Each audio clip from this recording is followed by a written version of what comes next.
وَلَقَدْ يَسَّرْنَا الْقُرْآنَ لِلذِّكْرِ فَهَلْ مِن مُّدَّكِرٍ بسم اللہ الرحمن الرحیم الحمد للہ الذی انزل على عبده الكتاب ولم يجعل له عوجا قیما لینذر بأسا شدیدا من لدنه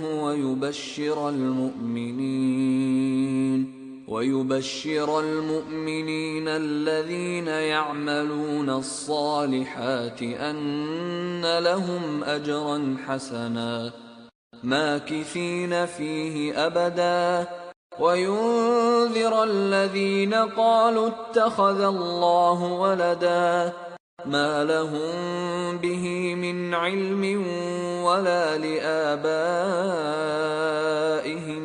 كبرت كلمة تخرج من أفواههم إن يقولون إلا كذبا فلعلك باخع نفسك على آثارهم إن لم يؤمنوا بهذا الحديث أسفا إنا جعلنا ما على الأرض زينة لها لنبلوهم أيهم أحسن عملا وَإِنَّا لَجَاعِلُونَ مَا عَلَيْهَا صَعِيدًا جُرُزًا۔ السلام علیکم ورحمۃ اللہ وبرکاتہ۔ ناظرین ساری حاضر خدمت ہیں اور آپ کے لیے ہم سورہ الکہف لے کے آئے ہیں جو مکی سورہ ہے۔ تو آئیے شروع کرتے ہیں۔ اعوذ باللہ من الشیطان الرجیم، بسم اللہ الرحمن الرحیم۔ نحمدہ ونصلی علی رسولہ الکریم وعلی ازواجہ وصحبہ وذریاتہ اجمعین۔ رب اشرح لی صدری ویسر لی امری واحلل عقدۃ من لسانی یفقہوا قولی۔ ہم 8 آیتوں کی تلاوت سنیں گے اور پھر اس کی مختصر تشریح کریں گے۔ تو آئیے سب سے پہلے ہم جو ہے اس کے ورڈ ٹو ورڈ ٹرانسلیشن سمجھ لیتے ہیں اور پھر جو ہے وہ اس کے ہم تفسیر کریں گے۔ تو پڑھتے ہیں الحمد تمام تعریفیں، ہم تعریف کو کہتے ہیں اور جب یہ ال لگ گیا تو یہ ساری تعریفیں، ہر قسم کی تعریفیں کس کے لیے ہیں؟ للہ، اللہ کے لیے ہیں۔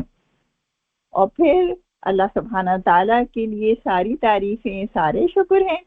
اور پھر کہا الذی، اب یہ اس میں موصول آ گیا کہ وہ ذات، اللہ وہ ذات ہے، انزلہ اتارا۔ اب دیکھیں یہ نون زا لام کا روٹ ورڈ ہے اور یہ باب فعال سے آیا ہے کہ انزلہ اس نے اتارا، اعلی عبدہ، اعلی حرف جر ہے، عبدہ اپنے بندے پر، اور ہی سے مراد کون ہے؟ اس کا بندہ کون ہے؟ وہ ہے محمد صلی اللہ علیہ وسلم۔ تو ساری تعریفیں اس ذات کے لیے ہیں، اللہ تعالیٰ کے لیے ہیں جس نے اپنے بندے پر اتارا۔ کیا اتارا؟ الکتاب، الکتاب اتاری، اور الکتاب کا مطلب ہے قرآن مجید۔ ایک تو دیکھیں کتاب کتابن ہوتا ہے تو کوئی بھی کتاب، لیکن جب الکتاب آ گیا تو اس کا مطلب ہے وہ خاص کتاب یعنی قرآن مجید۔ اور لم نہیں، یجعل نہیں رکھی، لہو اس میں، ہو کی ضمیر کس پہ جاری ہے؟ کتاب پہ جاری ہے۔ وَلَمْ يَجْعَلْ لَهُ، اور نہیں رکھی اس نے اس میں کیا چیز؟ ایواجہ، کوئی کجی، کوئی ٹیڑھ، کوئی کمی، کوئی کسر، کچھ نہیں چھوڑا اس کے اندر، بالکل سیدھی سیدھی کتاب ہے یہ۔ قیمن قائم کرنے والی، ٹھیک ٹھیک رکھنے والی، سیدھی۔ اس کا روٹ پر جو ہے وہ قاف واو میم ہے اور یہ فیولن کے وزن پر ہے، تو قیمن یہ قائم رکھنے والی ہے، سیدھا رکھنے والی ہے۔ اور کیوں ایسی بنائی ہے اس کتاب کو؟ لینذرا، لی جو ہے یہ لام تعلیل ہے اور اس کے اندر ان مدمرہ چھپا ہوا ہوتا ہے، اس لیے یہ جو ہے وقت جو ہے یہ منصوب ہو جاتا ہے۔ تو لینذرا لیُنذِرَ تاکہ وہ ڈرائے، تاکہ ڈرائے کس کو، کیسا، کس چیز سے ڈرائے، باسن شدیدن، باسن عذاب، شدیدن سخت۔ دیکھیں باسن عذاب ہوتا ہے، اس کے بعد ایک اور اس کی صفت آئی ہے کہ وہ عذاب کیسا ہوگا، وہ شدید ہوگا، بڑا سخت ہوگا۔ اور کہاں، کس کی طرف سے ہوگا، من لدنہ، من سے، لدنہ اس کی طرف سے، کس کی طرف سے، ہا کی ضمیر یہاں پہ جا رہی ہے اللہ سبحانہ تعالیٰ کی طرف، یہ اللہ سبحانہ تعالیٰ کی طرف سے وہ عذاب بڑا شدید ہوگا۔ یہ کس کے لیے ہوگا عذاب، وہ جو اس کو نہیں مانیں گے ان کے لیے یہ عذاب ہوگا۔ وَيُبَشِّرْ اور خوشخبری دے دو، وَيُبَشِّرَ اور خوشخبری دے دو، یہاں پہ سے جو ہے لام زیر لی معذوف ہے، اور یہ بھی اسی لیے ہے کہ یبشرہ اور تاکہ خوشخبری دو کس کو، المومنین ایمان والوں کو، حمزہ میم نون اس کا روٹ ورڈ ہوگا، وَيُبَشِّرَ الْمُؤْمِنِينَ اور وہ مومنین کے لیے خوشخبری ہے۔ اب مومنین کی تعریف بیان کی گئی ہے کہ الذین، مومنین کون لوگ ہیں، وہ لوگ، الذین وہ لوگ جو یعملون عمل کرتے ہیں، کیسے عمل، الصالحات جو نیک اعمال کرتے ہیں، صالحہ، صالحن نیک ہوتا ہے، اور صالحتن یہ اس کی مؤنث ہو گئی، تو کیا ہے، نیک اعمال کرتے ہیں، ان لہم، ان لہم ان کے لیے ہے، کہ ان کے لیے ہے، ان کے لیے کیا ہے، اجرن حسنن، اجرن جو ہے وہ اجر کو کہتے ہیں، ثواب کو کہتے ہیں، ریوارڈ کو کہتے ہیں، اور وہ ریوارڈ بھی کیسا، اس کی بھی تعریف کی گئی ہے، صفت آئی ہے اجرن کی، حسنن کہ جو بہت بہترین ہے، بہترین والا جو ہے وہ اجر ملے گا۔ اور پھر ان کے لیے ایک اور بات بیان کی گئی ہے، کیا، ماں کی سینہ، ماں کی سینہ رہنے والے، ماں کی سینہ رہنے والے، فی ہی اس میں، کس میں، وہ جو ان کو اجر ملے گا، اجرن حسنہ یعنی جنت، تو ماں کی سینہ وہ رہنے والے ہیں، یہ دیکھیں فاعلون کے وزن پر ہے، یہ فاعلینہ کے رہنے والے ہیں وہ، فی ہی اس میں کب تک رہیں گے، ابدا ہمیشہ ہمیشہ، اور ینذرا ڈراتی ہے، الذین ان لوگوں کو، قالوا جنہوں نے کہا، اتخذ اللہ کیا کہا انہوں نے، ان کے لیے جو ہے بڑا انذار ہے اس کے اندر، بڑا ڈراوا ہے کہ ان لوگوں کے لیے کہ جنہوں نے یہ کہا، اتخذ اللہ، اتخذ بنا لیا ہے اللہ نے، کیا چیز بنا لی، ولدا اولاد، ولد جو ہے وہ بیٹا اور بیٹی دونوں کے لیے آتا ہے، کہ بنا لی ہے اس نے اولاد، یعنی اللہ کی کوئی اولاد ہے، جو لوگ یہ کہتے ہیں، کیوں کہتے ہیں وہ، اللہ تعالیٰ بتا رہے ہیں کہ ما لہم نہیں ہے ان کے پاس، نہیں ہے ان کے لیے، بھی اس بارے میں، من علم کوئی علم ہے ہی نہیں ان کے پاس، ولا اور نہیں، لی آبائہم ان کے باپ دادا کے پاس، اب ان کی جمع ہوتی ہے آبا، اور آبا جو ہے اس میں باپ بھی آ جاتے ہیں، دادا بھی آ جاتے ہیں، اور نانا بھی آ جاتے ہیں، تو کہا یعنی باپ کے باپ، تو کہا ولا لآبائہم اور نہ ان کے باپ دادا کے پاس، نہ ان کے پاس کوئی علم ہے، نہ ان کے باپ دادا کے پاس کوئی علم ہے،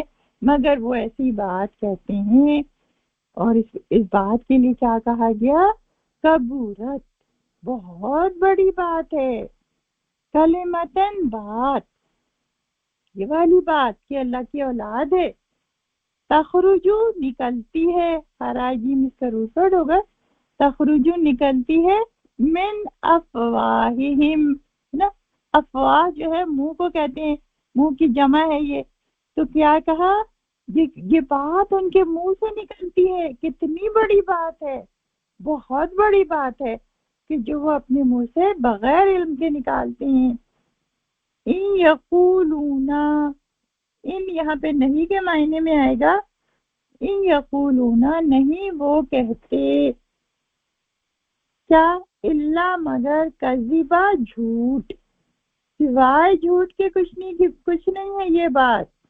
یہ جو ہے حسر کا اسلوب ہے، اور ان یقولون الا کذبا، اور اس میں جو ہے زبردست تاکید بھی آ گئی کہ کچھ نہیں ہے یہ بات مگر جھوٹ، میرا جھوٹ ہے یہ بات جو ہے۔ اور پھر اس کے بعد اللہ تعالیٰ نبی صلی اللہ علیہ وسلم کو تنبیہ بھی کر رہے ہیں، تسلی بھی دے رہے ہیں۔ فلا اللہ کا، پس لا اللہ کا، شاید آپ، باخعون دیکھے فاعل ان کے وزن پر ہے، ہلاک کرنے والے، باخعون ہلاک کرنے والے ہیں، نفس کا اپنی جان کو، کیوں ہلاک کرنے والے ہیں، کیسے ہلاک ہو جائیں گے؟ علی آثارہم، علی حرف جر ہے یہ، آثارہم ان کے پیچھے، ان کے طور طریقوں کے پیچھے، اس لیے کہ وہ مان کے نہیں دے رہے، علی آثارہم ان کے پیچھے، علم اگر نہیں، یؤمنو وہ ایمان لائے، اگر وہ ایمان نہ لائیں، بحاظل حدیث پہ، کس پہ ایمان لینا ہے؟ حاظل حدیث، اس بات پر، اس حدیث پر، قرآن پر، اسفا غم کے مارے، اسف جو ہے وہ رنج کو کہتے ہیں، اور آصف رنجیدہ، تو اسفا رنج کے مارے، آپ تو اپنی جان بھلا رہے ہیں ان کے پیچھے۔ پھر اللہ تعالیٰ ایک اور مضمون اس میں لائے ہیں کہ انا جعلنا، ہم نے بنایا ہے، ما علی الارض، ماں جو، دیکھیں وہاں پہ ماں کے میننگ نہیں کے آئے تھے، یہاں پہ ماں کے میننگ جو کے ہیں، ماں کے جو ہیں وہ کئی میننگ ہوتے ہیں، کیا بھی آئے گا، تو ماں جو علی الارض زمین پر ہے، زینتن، زینتن زینت، زینت کس کو کہتے ہیں؟ سجاوٹ، بناوٹ، زمین پہ جو بھی ہے وہ زمین کو خوبصورتی دے رہی ہے، لہا اس کے لیے ہے، زینت اللہ، کس کے لیے ہے زینت؟ زمین کے لیے، ہا کی ضمیر زمین پہ جا رہی ہے، ما علی الارض زینت اللہ، جو کچھ زمین پر ہے زینت ہے اس کی، اور کیوں ہے وہ؟ اللہ تعالیٰ اس کا جواب بھی دے رہے ہیں، لِنَبْلُوَهُمْ، لی جو ہے یہ بھی لام تعلیل ہے، لِنَبْلُوَهُمْ تاکہ ہم آزمائیں ان کو، بلاؤن جو ہے وہ آزمائش کو کہتے ہیں، اور یہ لفظ جو ہے نا بہت جگہ قرآن مجید میں آیا ہے کہ ہم آزماتے ہیں، لِنَبْلُوَهُمْ تاکہ ہم آزمائیں ان کو، ایہم کون ان میں سے، احسنو اچھا، عمل کون اچھے عمل کرتا ہے، احسن جو ہے یہ اس میں تفضیل ہے، ایک ہوتا ہے حسن اور ایک ہوتا ہے احسن، تو بہترین سب سے اچھا عمل کون کرتا ہے، وَإِنَّا اور بے شک ہم لَجَاعِلُونَ ہم بنانے والے ہیں، ما علیہا جو اس پر ہے، باقی ضمیر کس پہ جا رہی ہے؟ زمین پہ جا رہی ہے، ما علیہا جو اس پر ہے، جو بھی زمین پر ہے، زمین پہ تو بہت چیزیں ہیں نا، ابھی ہم تشریح میں بتائیں گے آپ کو، سعیدن جروزا، سعیدن صاف میدان، چٹیل میدان کو سعیدن کہتے ہیں، اور جروزا کہتے ہیں کہ جس پر کچھ بھی نباتات نہ ہو، کوئی بھی چیز اس پہ اگی ہوئی نہ ہو، یا بنجر ہے نا، زمین کو ہم ایسا بنا دیں گے کہ اس سے کچھ باقی نہیں رہے گا، نہیں جگہ آتا ہے نا کہ ہم اس زمین پہ کوئی سلوٹ نہیں رہے گی، کوئی پانی نہیں رہے گا، کوئی نباتات نہیں رہے گی، سب کچھ ختم ہو جائے گا۔ تو ہم اپنی آیتیں یہاں تک رکھتے ہیں، تو اب ہم اسے سمجھنے کی کوشش کرتے ہیں، اللہ تعالیٰ ہمارے لیے آسان کرے۔ سورہ کہف جو ہے ہم اس کی تھوڑی سی بات کریں گے کہ سورہ کہف جو ہے وہ مکی سورہ ہے، اور یہ اس زمانے میں نازل ہوئی ہے کہ جس کو یعنی سن 590 سے لے کر سن 10 کے درمیان کا جو عرصہ ہے اس میں کسی وقت یہ نازل ہوئی ہے۔ اور یہ وہ زمانہ تھا کہ جب مومنین بہت مشکل میں تھے، پریشانی میں تھے، اور کافرین نے، مشرکین نے جو ہے ان کے لیے ظلم و ستم شروع کر دیا تھا، مار پیٹ شروع کر دی تھی، معاشی وسائل سے قبضہ ان کے کر لیتے تھے، معاشی مار دیتے تھے ایک طرح سے ان کو، تو یعنی ان کے لیے زندگی بڑی تنگ ہو گئی تھی۔ اور پھر اسی زمانے میں نبی صلی اللہ علیہ وسلم نے حبشہ جانے کی اجازت دی اور گئے لوگ بہت سے۔ تو یہ زمانہ تھا جب یہ صورت نازل ہوئی ہے، اور اس کے شان نزول جو ہے وہ ایک اور بھی بیان کیا جاتا ہے کہ قریش کے لوگ جو تھے انہوں نے 2 لوگوں کو بھیجا، عقبہ بن ابی معیط کو اور نضر بن حارث کو مدینے بھیجا، اور کہا کہ علماء یہود جو ہیں وہ تو بڑے پڑھے لکھے لوگ ہیں، ان کے پاس تو نبیوں کی نشانیاں اور قصے سب چیز وہ جانتے ہیں، تو ان سے کہا کہ جا کے بتاؤ کہ ہمارے یہاں ایک شخص ہے محمد، اس کی یہ صفات ہیں، وہ اپنے آپ کو نبی کہتا ہے، تو کیا وہ صحیح ہے؟ تو جب وہ وہاں جاتے ہیں اور ان سے بات کرتے ہیں تو وہ یہ کہتے ہیں کہ اچھا تو ایسا کرو کہ 3 سوال پوچھ کر آؤ ان سے، اگر وہ ان سوالوں کے جواب دے دیں گے تو سمجھو کہ وہ سچے نبی ہیں۔ اب وہ 3 سوال کیا تھے؟ 3 سوال یہ تھے کہ اصحاب کہف کا کیا قصہ ہے، پھر ذوالقرنین کا کیا قصہ ہے، آف کورس اس کے وہ جو تھے ڈفرینٹ ورڈنگ تھی کہ غار والوں کا کیا قصہ ہے، اور اس شخص کا کیا قصہ ہے جس نے پوری دنیا کا چکر لگایا، اور انہوں نے کہا کہ پوچھ کر آؤ کہ روح کیا چیز ہے۔ انہوں نے کہا اگر وہ جواب نہیں دیتے تو بس ٹھیک ہے، پھر جو چاہے تم ان سے معاملہ کرنا، اور اگر انہوں نے جواب دے دیا تو تم مان لینا۔ اب دیکھیں وہ لوگ آئے اور نبی صلی اللہ علیہ وسلم سے پوچھا، they were very excited، اور وہ سمجھ رہے تھے کہ وہ تو جواب دے ہی نہیں سکیں گے کیونکہ ان کو تو یہ یقین تھا کہ یہ سچے نبی ہے ہی نہیں۔ تو جب انہوں نے ان سے یہ سوال پوچھے تو نبی صلی اللہ علیہ وسلم نہیں جانتے تھے، تو انہوں نے کہا کہ میں تمہیں کل بتاؤں گا، ان سے نا ٹائم بارو قیاس کیا انہوں نے کہ میں تمہیں کل بتاؤں گا، اور آپ انشاءاللہ کہنا بھول گئے۔ تو 15 دن تک وحی نہیں آئی۔ آپ یہ دیکھیں اللہ تعالیٰ کی طرف سے یہ پکڑ آ گئی کہ تم نے انشاءاللہ نہیں کہا، اور اس کے بعد اب تو ان کو تو موقع مل گیا مشرکین کافرین کو مذاق اڑانے کا کہ لو کل کا وعدہ کیا تھا ابھی تک جواب نہیں دیا۔ 15 دن بعد وہی آتی ہے اور محمد صلی اللہ علیہ وسلم کی زبان سے پوری سورہ کہف نکل آتی ہے۔ آپ یہ دیکھیں کہ اللہ تعالیٰ نے اپنے بندے پر وحی کی ہے، اس میں اصحاب کہف کا بھی قصہ بیان کیا ہے، اس میں حضرت موسیٰ اور خضر کا بھی بیان کیا ہے، اس میں ذوالقرنین کا بھی بیان کیا ہے، اور روح کے بارے میں بنی اسرائیل میں جواب دیا گیا کہ قُلِ الرُّوحُ مِنْ أَمْرِ رَبِّي، کہ روح جو ہے وہ رب کی طرف سے ہوتی ہے، اور اس کا علم جو ہے وہ بہت کم دیا گیا ہے۔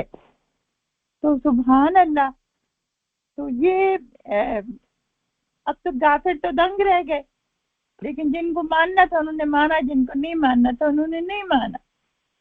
تو سبحان اللہ۔ اچھا، اب ہم تھوڑی سی بات اس کی فضیلت پہ کرتے ہیں۔ سورہ کہف جو ہے اس کی فضیلت یہ بیان کی جاتی ہے کہ نبی صلی اللہ علیہ وسلم نے فرمایا کہ جو کوئی اس کی 10 آیتیں یاد کر لے گا شروع کی، وہ دجال کے فتنے سے محفوظ رہے گا۔ پھر ایک اور اس میں آیا ہے کہ جو کوئی آخری 10 آیتیں یاد کر لے گا وہ دجال کے فتنوں سے محفوظ رہے گا۔ ایک اور حدیث میں آیا ہے کہ جو اس کو جمعے کی رات کو پڑھے گا اللہ تعالیٰ اسے ایک نور عطا فرمائیں گے۔ ایک اور حدیث میں آیا ہے کہ جو کوئی شخص اس سورت کو پڑھتا ہے اللہ تعالیٰ اس کو اس کے پاؤں سے لے کے آسمان تک اس کو نور عطا فرماتے ہیں. ایک صورت میں آئے اس کو اتنا نور عطا فرماتے ہیں کہ جہاں وہ ہے وہاں سے لے کے بیت اللہ تک نور ہوتا ہے. تو سبحان اللہ اس صورت کی بڑی فضیلت ہے اس کو پڑھنے کی. اور یہ کہا گیا کہ دجال کے فتنے سے محفوظ رہے گا. اب دیکھیں ہم تو یہ سوچتے ہیں نا بھائی دجال ابھی کہاں آیا، تو ہمارے لیے تو پڑھنے کا کوئی اتنا خاص فائدہ نہیں ہے. لیکن دجال جو ہے نا ایسا نہیں ہے، فائدہ ضرور ہے اس کا. جب نبی نے کہہ دیا تو بس فائدہ ہی فائدہ ہے. ہمارے پیارے نبی نے کہہ دیا ہے تو ہمارے لیے فائدہ ہی فائدہ ہے. ہم اس کو عزت اور تکریم سے پڑھیں، اس کے اہتمام کریں اس کو پڑھنے کا. جمعے کے روز اسپیشلی اور ویسے بھی پڑھ سکتے ہیں. تو کیا کہا کہ دیکھیں دجل جو ہے، دجل کے مطلب ہوتا ہے فریب، دھوکہ، فتنہ، آزمائش، ہے نا. یعنی کیسا دھوکہ، کیسا فتنہ، یعنی انسان کو یہ پتہ ہی نہیں چلے گا کہ یہ چیز کیا ہے. اس کو واقعات پیش آئیں گے اور اس کو حق اور باطل میں تمیز نہیں رہے گی. اس کو کہتے ہیں دجل، اس کو کہتے ہیں فتنہ، اور اللہ تعالیٰ فتنے میں ڈالیں گے، ہے نا.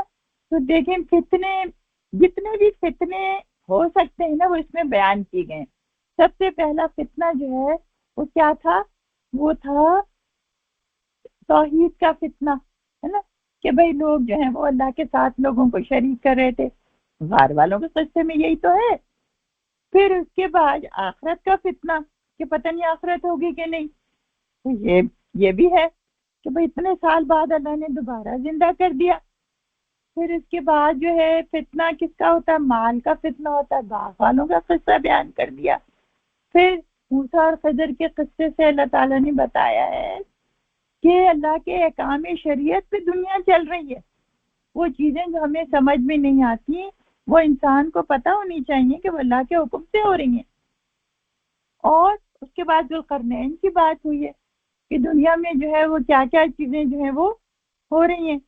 تو سبحان اللہ سے ایک سورت کو اگر ہم ترجمے سے اور اچھی طرح سے پڑھیں گے سمجھ کے تو اللہ تعالیٰ ہمارے اندر یہ صلاحیت اور یہ قابلیت پیدا کر دے گا کہ جتنے بھی فتنے ہیں، جتنے بھی دجل اور فریب کی چیزیں ہیں وہ اللہ ہمارے آگے کھول دے گا. وہ ہمارے اندر ایسی صلاحیت پیدا کر دے گا کہ ہم پہچان جائیں گے، ہم ان کو پہچاننے لگیں گے. یاد رکھیے قرآن مجید حکمت سے بھرا ہوا ہے، قرآن مجید سچی باتوں سے بھرا ہوا ہے. جب ہم اس کو سمجھ کے پڑھتے ہیں تو ہمارے اندر اللہ تعالیٰ وہ صلاحیت پیدا کر دیتے ہیں چیزوں کو سمجھنے کی اور صراط مستقیم پر چلنے کی. سبحان اللہ. اللہ تعالیٰ مجھے اور آپ کو جو ہے اس پر عمل کرنے کی توفیق دے. اب ہم شروع کرتے ہیں. اس کی پہلی آیت ہے کہ الحمدللہ الذی انزل علی عبدہ الکتاب ولم یجعل لہ عوجا. تو سب سے پہلے تو یہ ہے کہ تعریف کی گئی ہے اللہ تعالیٰ کی کہ ساری تعریف اور سارا شکر اللہ تعالیٰ کے لیے ہے، خالص خالص. ہر اچھی چیز کا، ہر علم کا، ہر چیز کی تعریف کس کو پہنچتی ہے؟ اللہ کو پہنچتی ہے. بھئی اللہ نے ہمیں ذہن تو دیا نا، جب بھی تو ہم نئی نئی چیزیں ایجاد کر رہے ہیں. بھئی کمپیوٹر ایجاد کر لیا، آرٹیفیشل انٹیلیجنس کا آج کل چرچا ہے نا، اور ہوائی جہاز بنا لیے. ہم کیا کیا چیزیں بنا رہے ہیں، ایٹم بم بنا رہے ہیں، بری چیزیں بھی بنا رہے ہیں، اچھی چیزیں بھی بنا رہے ہیں. تو تعریف کس کو گئی؟ اللہ تعالیٰ کو گئی، کیونکہ اللہ نے یہ صلاحیت بخشی انسان کو، اس کو جو ہے اتنا علم دیا کہ وہ یہ چیزیں ایجاد کر سکا. تو اللہ تعالیٰ کہہ رہے ہیں کہ دنیاوی علوم اور دینی علوم سب اللہ کی طرف سے ہوتے ہیں. اور اللہ تعالیٰ نے، اللہ کا بڑا شکر ہے، بڑا احسان ہے کہ اس نے ہمیں قرآن مجید دیا اور اس کے اندر کوئی کجی نہیں رکھی، کوئی کمی نہیں رکھی، کوئی کسر نہیں رکھی کہ وہ کوئی چیز رہ گئی ہو.